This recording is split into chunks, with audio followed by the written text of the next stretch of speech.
síndrome com inúmeras formas de manifestação, das mais leves às mais severas, e que requer tratamento o mais rápido possível. Estamos falando do autismo. Mas a lei que estabelece os direitos dos autistas, como diagnóstico e tratamento precoces, vem sendo criticada. Houve uma deturpação da lei. Foi acrescentado um conteúdo que não estava no texto original. Hoje, o acompanhamento de saúde do autista é realizado pelo CAPS, mesmo local onde são atendidas as pessoas que demandam atenção em saúde mental, alcoólatras e usuários de drogas. O que o autista precisa é que as pessoas conheçam o autismo e parem de encarar o autismo como se fosse uma coisa que as famílias têm que se virar sozinhas. Preocupados com o que consideram falhas na legislação, familiares de pessoas com transtorno do espectro autista vieram aqui, à Comissão de Direitos Humanos do Senado, pedir mudanças na lei. Veja agora no Em Discussão. O autismo é uma síndrome comportamental. Essa síndrome atinge 3 áreas importantes. Então, há uma dificuldade na socialização, há um atraso na linguagem, um atraso na fala, e a dificuldade, alteração no comportamento, com comportamentos restritivo e repetitivo. Então, o autista tem alteração nessas 3 áreas.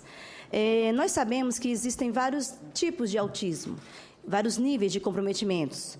Então, hoje nós temos autista leve, moderado e grave. Isso vai depender do nível de comprometimento, né?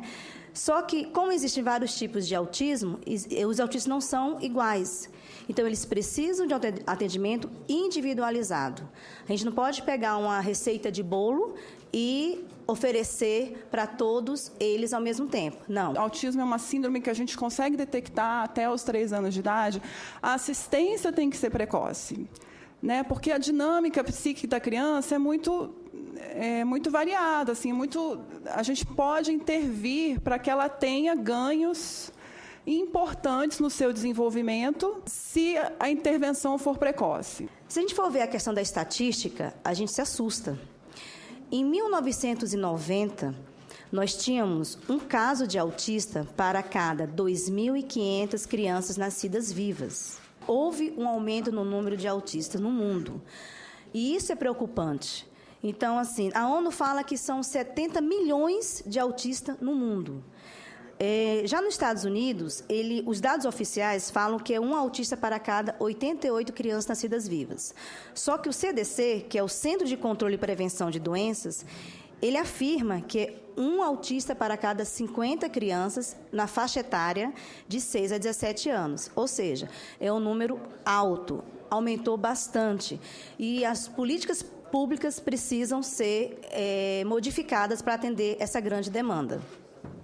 Infelizmente, no Brasil, não há uma estatística oficial. Nós não temos uma estatística oficial falando quantos autistas nós temos no Brasil. Isso é uma falha grave, gravíssima. Nós precisamos mapear. Temos que saber quantos nós temos e onde estão.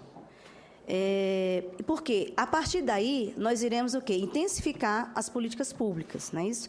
Só que nós precisamos o quê? Cobrar dos órgãos competentes para que nós tenhamos essa estatística. Há uma estimativa. Estima-se que no Brasil existem 2 milhões de autistas, mas não são dados oficiais. Não é só o aumento de número de casos de autismo que a gente tem, eu acho que é o aumento da detecção também. Há muitos anos atrás, as crianças tinham um problema e o que ela tem, né? Eu acho que não eram diagnosticadas, tinham um problema, eram excluídas, né, saíam da escola. Isso os pais de crianças mais velhas têm muito a falar, né? Acima de 20, 25, quase 30 anos, a assistência era praticamente nula. Nós sabemos que, historicamente, as pessoas com deficiência enfrentam grandes dificuldades para terem seus direitos respeitados. A situação dos autistas não é diferente. A luta pela concretização dos direitos dos autistas ao longo dos últimos anos foi árdua. Em 27 de setembro de 2012, foi sancionada a Lei 12.764, que instituiu a Política Nacional de Proteção dos Direitos da Pessoa com Espectro Autista, mais conhecida como a Lei Berenice Piana. Após anos de batalha dos familiares, foram conferidos direitos específicos aos autistas. E eles foram considerados, a partir de então, pessoas com deficiência para todos os efeitos legais. E foram assegurados diversos direitos, dentre os quais a atenção integral às suas necessidades de saúde, o acesso à educação e ao ensino profissionalizante. A Lei Berenice Piana foi uma grande conquista e foi muito comemorada. A Berenice, que é uma grande mulher, uma guerreira, uma mãe, ela tem um filho hoje de 20 anos, que é o Dayan, e ela começou essa trajetória há muitos anos. A lei foi feita com o suor de muitos pais desse Brasil afora, e a lei está no papel. Infelizmente, está no papel.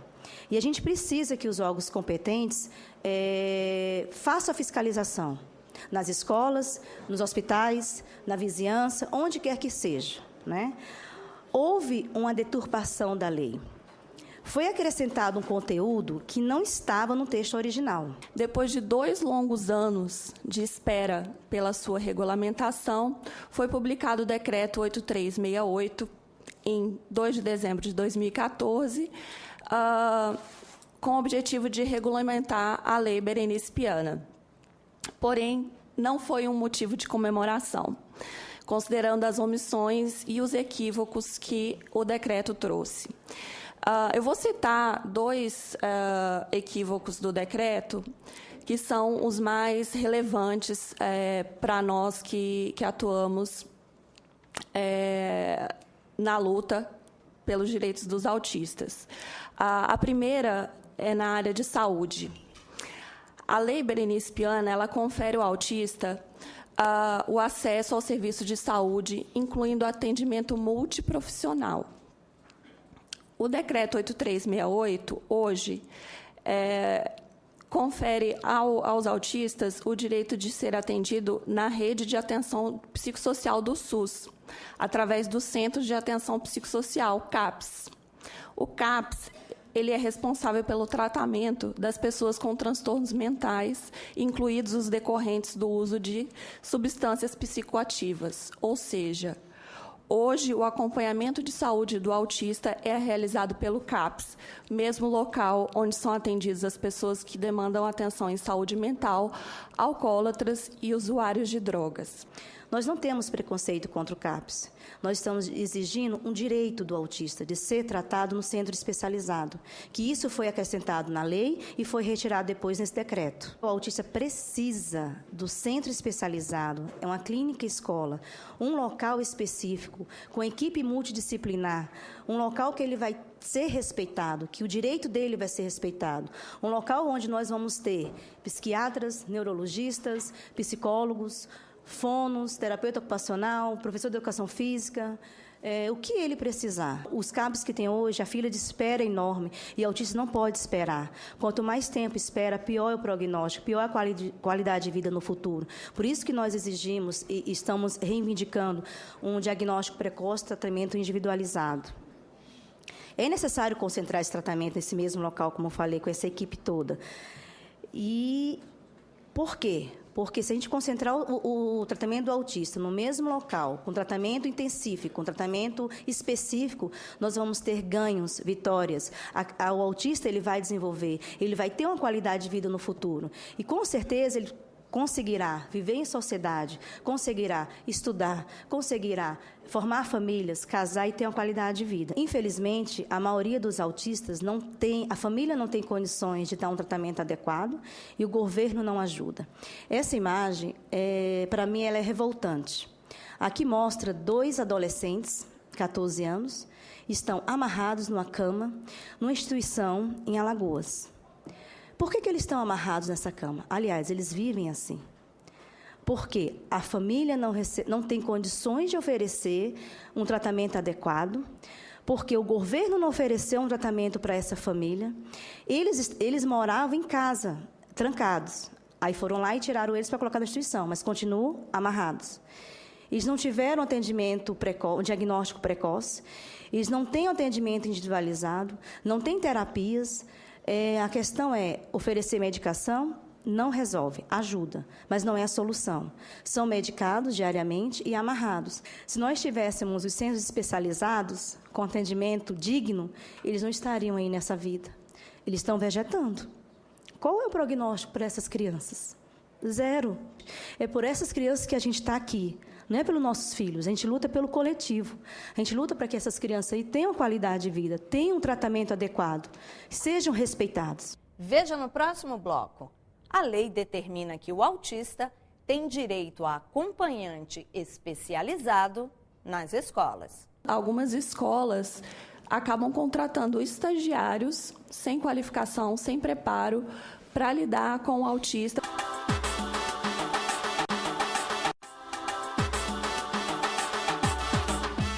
A Constituição garante educação inclusiva para todos os brasileiros.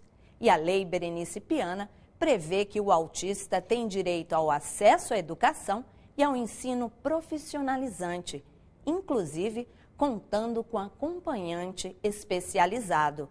Mas os participantes da audiência pública reclamam de omissão no decreto que regulamentou a lei. O decreto não especifica a especialização do acompanhante. Então, o que isso acarreta? Hoje, algumas escolas acabam contratando estagiários sem qualificação, sem preparo, para lidar com o autista, para acompanhá-lo e monitorá-lo na sala de aula.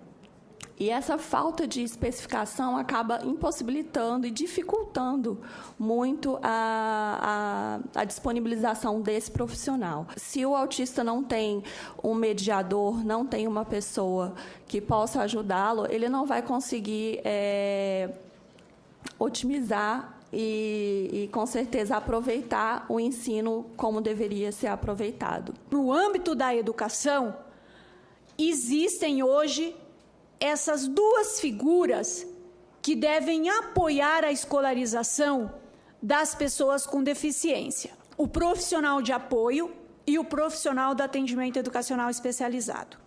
E essas duas figuras estão regulamentadas pela resolução número 4 do Conselho Nacional de Educação. Por isso que ela não consta especificamente do decreto 8368, porque na resolução 4 ela está especificada. Então, quem são essas figuras?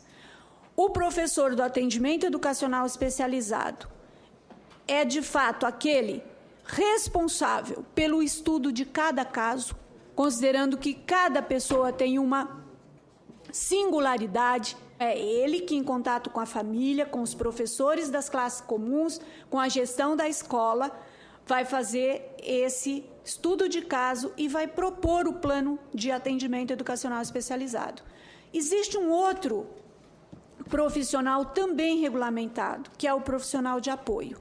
Profissional de apoio para as atividades de alimentação, de mobilidade ou de higiene. Esse é um profissional da escola, que deverá ser formado de acordo com a necessidade de quem ele vai atender, porque a gente sabe que cada pessoa com deficiência tem uma especificidade.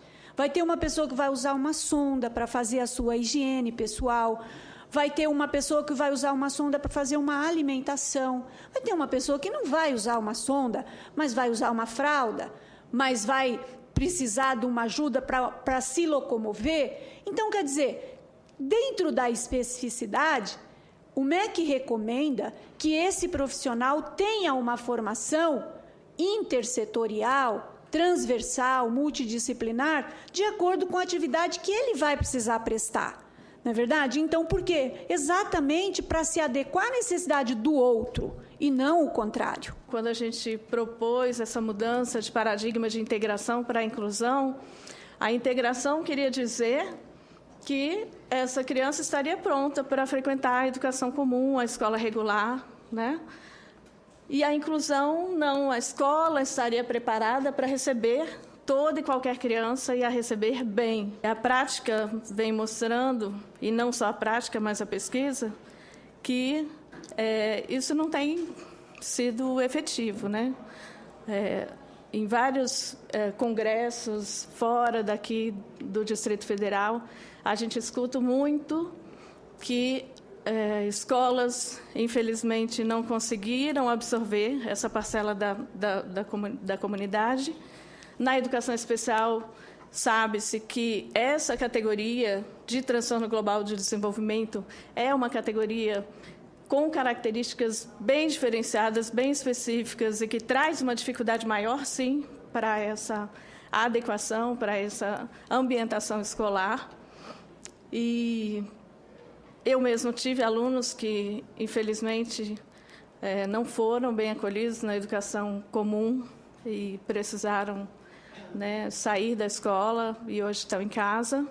Felizmente, tive alunos que foram incluídos, né, e que conseguiram concluir seu ensino básico, sua educação básica, estão no mercado de trabalho. A gente tem experiências muito positivas na educação inclusiva, mas também temos algumas situações meio complexas. Outro aspecto importantíssimo, a educação regulamentou, por meio da LDB, o atendimento escolar domiciliar e hospitalar. Então, toda vez que a pessoa com autismo precisar se ausentar da escola, porque está em casa, em algum tipo de tratamento, por alguma razão, ou está numa clínica, por alguma razão, fazendo ali um tratamento que vai perdurar durante X tempo, ele não deve ter o atendimento escolar interrompido. A escola, legalmente, ela deve ter esse planejamento para atender a pessoa em casa, no domicílio, não é?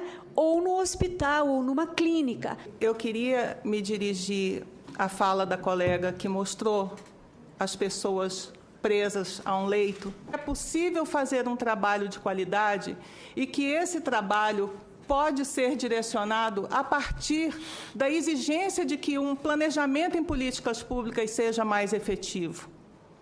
Então, existe um clamor da sociedade, que as famílias que nos chegam, elas chegam imersas em muita dor, em muita tristeza, e elas conseguem, ao longo do convívio conosco, entender que a solução pode não ser de acordo com a expectativa que elas tinham, mas que um dia de cada vez é possível que a gente melhore, é possível dar um passo para frente e é possível melhorar. Gostaria, ao mesmo tempo, né, de dizer que existem pessoas sérias, pessoas que estão lutando pela causa do autismo, que estão incessantemente trabalhando para que essas crianças, esses adolescentes e adultos possam ter uma vida em sociedade. É um direito de todos, né? Nós sabemos que há uma dificuldade na rede de saúde muito grande, mas que a gente tem buscado soluções. Na realidade, embora existam recursos direcionados, embora exista essa vontade, não chegou. Os serviços não chegaram na ponta. E por diversos fatores. Inclusive, como essas ações são compartilhadas com os outros entes da federação, como os estados e municípios, nós vemos nos municípios uma dificuldade muito grande de implantação, senador Paim, desses centros. Desde a burocracia normal que se tem, às vezes a falta de vontade política também. Quem tem que organizar essas ações todas, de oferta do AEE, de oferta da formação, inclusive envolvendo toda a comunidade escolar, é a rede local. Então, por isso, minha gente, nós precisamos tornar esse debate aqui um debate que seja capilarizado lá no município, envolvendo os gestores e as famílias para estudar cada caso, porque cada caso é um caso e nós não podemos generalizar que nenhum município organiza nenhum tipo de ação e nem generalizar que todos os municípios vão muito bem, obrigado. Não, nenhum caso é real, nem outro. Cito aqui mais uma iniciativa da grande Berenice Piana. Depois de 12 anos indo na prefeitura, ela conseguiu a estruturação de uma clínica escola do autista. Atende 100 autistas, de idades entre 3 a 44, 5 anos de idade, E nessa clínica escola do autista, ela reúne a saúde e a educação em um só local. As crianças que estão inclusas na rede regular de ensino, elas recebem um mediador, que recebem a capacitação pela própria clínica escola. E as crianças que não têm condições de frequentar o ensino regular ou não se adaptaram ao ensino regular, ela tem um ensino individual na instituição e acompanhamento de uma psicopedagoga e toda uma equipe multidisciplinar. É importante destacar também que, na clínica escola, as mães são estimuladas. Então, elas participam de grupos, recebem orientação, recebem capacitação da melhor forma de cuidar dos seus filhos. Então, a qualidade de vida desses autistas que estão sendo atendidos pela clínica escola é fenomenal. Então, ela tem 1 ano de funcionamento e hoje essa clínica escola de Itaboraí, município do Rio de Janeiro, é a primeira do Brasil e tornou-se referência em todo o país. Veja depois do intervalo. Familiares se sentem sobrecarregados e pedem flexibilidade. Quantas pessoas deixam de trabalhar porque não tem a redução da jornada que necessita para acompanhar esse filho?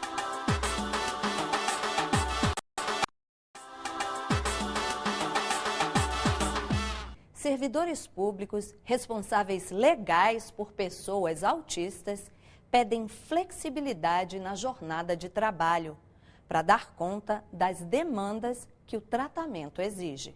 Infelizmente, a presidente Dilma ela vetou um artigo que havia na lei que falava sobre o horário especial sem compensação para os servidores públicos com filhos autistas, né? Nós que somos cuidadores, pai, mãe, nós somos sobrecarregados. Por quê? Porque nossos filhos eles precisam de atendimento multidisciplinar. Por exemplo, o meu filho, ele faz 6 atividades extra. Ele faz terapia comportamental com o método ABA, ele faz terapia ocupacional, ele faz fono, faz psicopedagogia, faz natação e faz ecoterapia. São 6. Eu tenho outra filha, que é neurotípica, que às vezes a gente esquece, não é que esquece, os outros filhos ficam à mercê, porque aquela criança especial precisa de atenção redobrada. E eu tive que reduzir minha carga horária porque eu não estava dando conta. E eu reduzi, meu salário foi reduzido pela metade. Tive que fazer outras coisas, né? Mas, assim, hoje, além de eu ter uma qualidade de vida, porque eu consigo atender as necessidades do meu filho com todas as terapias dele, eu consigo ser mãe da minha filha. Quando você tem uma criança especial, não é só a criança que precisa de ajuda, toda a família precisa, porque ela fica doente também. Quantas pessoas deixam de trabalhar porque não tem a redução da jornada que necessita para acompanhar esse filho? Quantos irmãos precisam passar, às vezes, uma vida inteira preocupados na gerência do futuro daquele irmão que vai depender dele a vida inteira?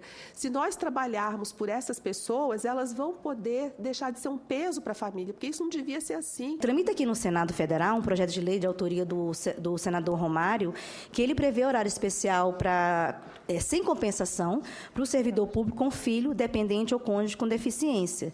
E eu gostaria, senador Paim, pedir a sensibilidade dos senadores para que essa proposta seja aprovada o quanto antes, porque ela vai ajudar muitas famílias que têm pessoas especiais. Eu enfatizo que a nossa luta continua para que a Lei Berenice Piana seja regulamentada da forma mais adequada e de acordo com as demandas específicas dos autistas.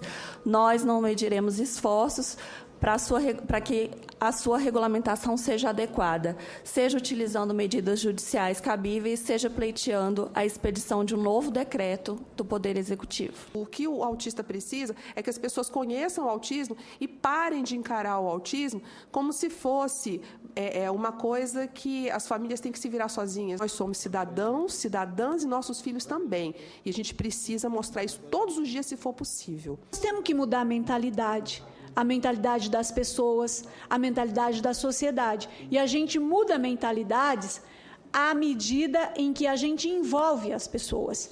Então, a escola é feita de gente, o sistema de saúde é feito de gente. E são as pessoas que reproduzem preconceito ou que praticam, né, o conceito da valorização da diversidade humana. Não é verdade? Quando a gente escuta alguém que leu, escreveu ou fala alguma coisa do tipo: olha, fulano de tal não sabe conversar, não sabe ouvir ninguém, ele é um autista da política. Olha, o fulano de tal não compreende, não entende o que é importante, é um cara que ficou cego para as ações de governo. Então, todas essas afirmativas estão profundamente ligadas e vinculadas a um simbolismo que a nossa sociedade criou, que é o preconceito e a discriminação contra as pessoas com deficiência. Então, nós não podemos resumir as pessoas a uma característica e mais a uma característica que nós queremos colocar como pejorativa. Não podemos, porque essa é uma forma de, primeiro, negar a diversidade humana, segundo, desvalorizar a diferença que nos caracteriza como seres humanos. Quanto mais a gente conviver, valorizar a diferença, a pluralidade humana, mais nós vamos crescer como cidadãos e como cidadãs. Eu acho que realmente a gente está evoluindo. Falta muita coisa ainda, né? Mas eu acho que a gente está evoluindo, como mostrou a representante do Ministério da Educação, como era muitos anos atrás. Está diferente. Eu acho que a gente tem que se unir, tem que falar, tem que brigar e tem que lutar mesmo. Temos que aumentar a mobilização, o diálogo e muita conversação, que a gente pode chegar numa linha de entendimento, numa concertação que atenda à vontade, principalmente das crianças e adultos também, e naturalmente dos familiares. Eu sou pai de uma filha com TDAH, eu sei o que é os preconceitos, a dificuldade que é para acompanhar tudo isso, né? Sabemos o tanto que os nossos meninos, que porventura têm essa questão, sofrem com intolerância, com falta de compreensão. Estamos juntos na luta. O Em Discussão fica por aqui. Você pode rever este e outros programas pela internet. É só acessar o site www.senado.leg.br/TV. Obrigada pela companhia e até o próximo Em Discussão.